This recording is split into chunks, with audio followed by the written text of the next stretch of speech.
Hello, and welcome to the Teslawyer show. I'm your host, Tevin, and today I want to start a new series.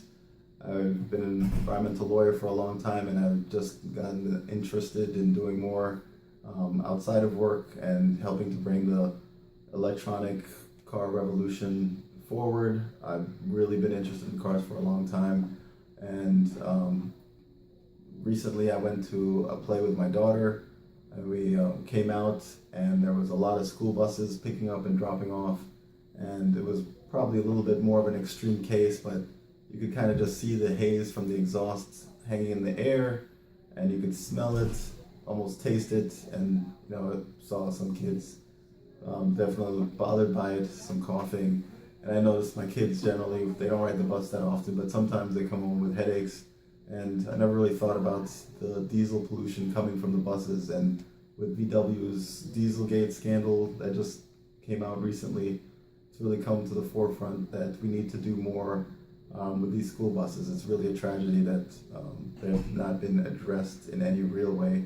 I've looked around, and there are federal regulations for ultra low sulfur fuels and rebates for putting on the best available technologies and to retrofit the buses. And New York City has done a retrofit program and encouraging the buses to get cleaner.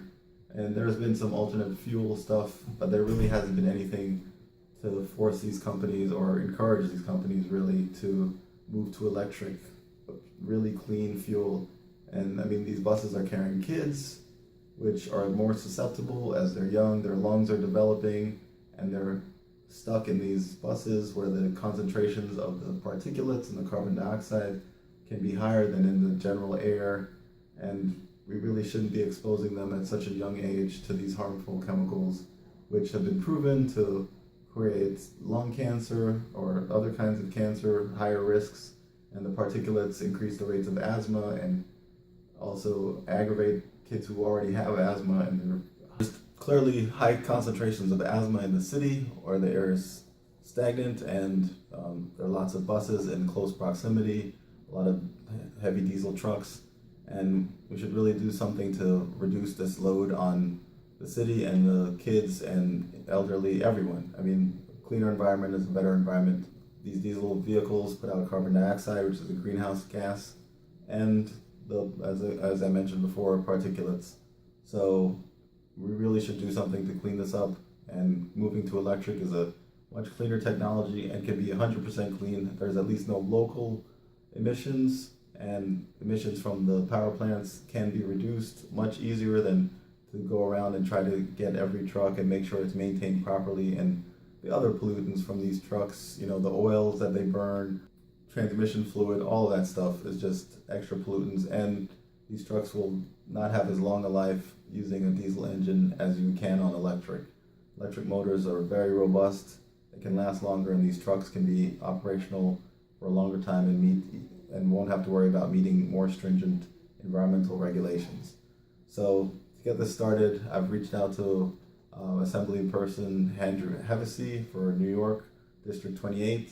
I did not actually meet with him, but I did meet with his chief of staff, Brent Weisberg, and his legislative affairs representative, Alexa Arici, and did seem encouraging. It looked like something that they would help me to pursue. So I'm going to make civics lesson real. I'm going to try and make a bill become a law and introduce some legislation.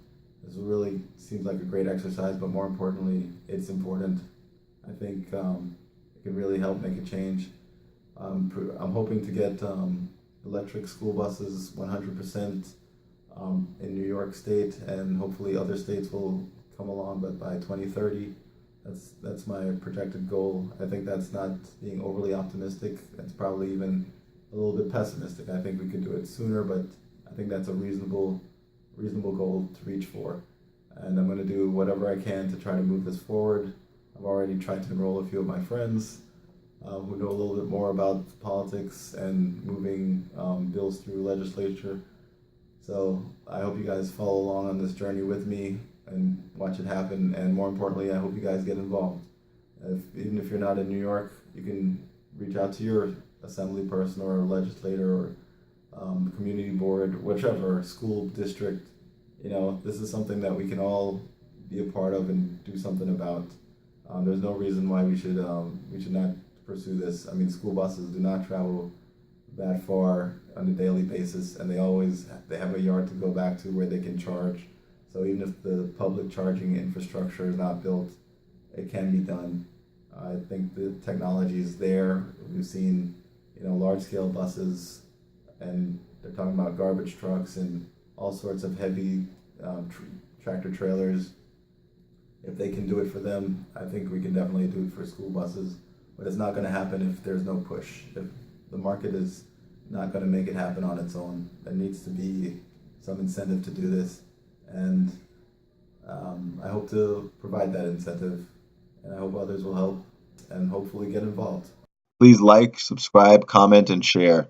And if you want to help, you can follow me on Twitter at Teslawyer Show or email me at testlawyershow@gmail.com. I'll be updating this vlog as events happen, but until then, you can watch another one of my videos. Thanks again, and please subscribe and share.